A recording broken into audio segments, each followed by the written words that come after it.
Good evening po family, mga ka-fiesta, mga ka-followers. Dinner time na naman po ng family, kaya araw-araw fiesta na naman po. Quezon City Drug Treatment Rehabilitation Center. Magluluto po tayo ng sinigang na bangus po sa miso. Okay po, naprito na po natin dito yung bangus. At uumpisa na po natin dito yung sabaw ng bangus. Siyempre, ito na po ang ginagawa ko sa sabaw ng fried bangus. Sinigang po sa miso. Gigisa lang po rito ng bawang, sibuyas at luya. Siyempre, hindi mawawala ang kamatis dyan. At ito man po isasabaw natin maya-maya. Ito na nga po, nagisa na po natin yan. At na-edit na po yan. Ito po yung miso natin, sinasabay po natin yan sa gisa. Ito naman po sa kabila, ganun din.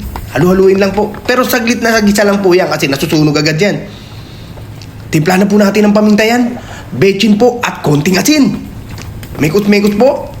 At lalagyan na po natin agad ng tubig yan. Kasi nga, tulad ng sabi ko, nasusunog agad.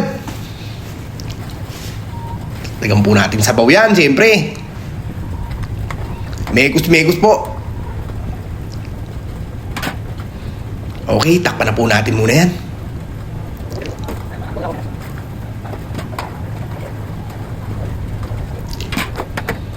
Yan po.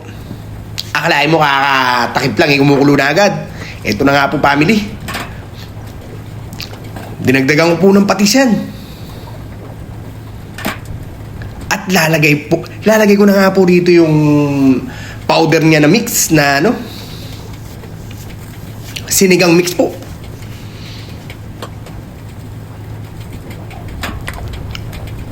Yan po, mekos-mekos. At isusunod ko po dyan yung gulay niya. Ito na nga po yung pechay niya. Siyempre, para healthy ang family, kailangan may vegetable. Mekos-mekos po, konting kembot na lang po. Luto na to family, mga ka-fiesta. Busog-lusog na naman po ang dinner time natin.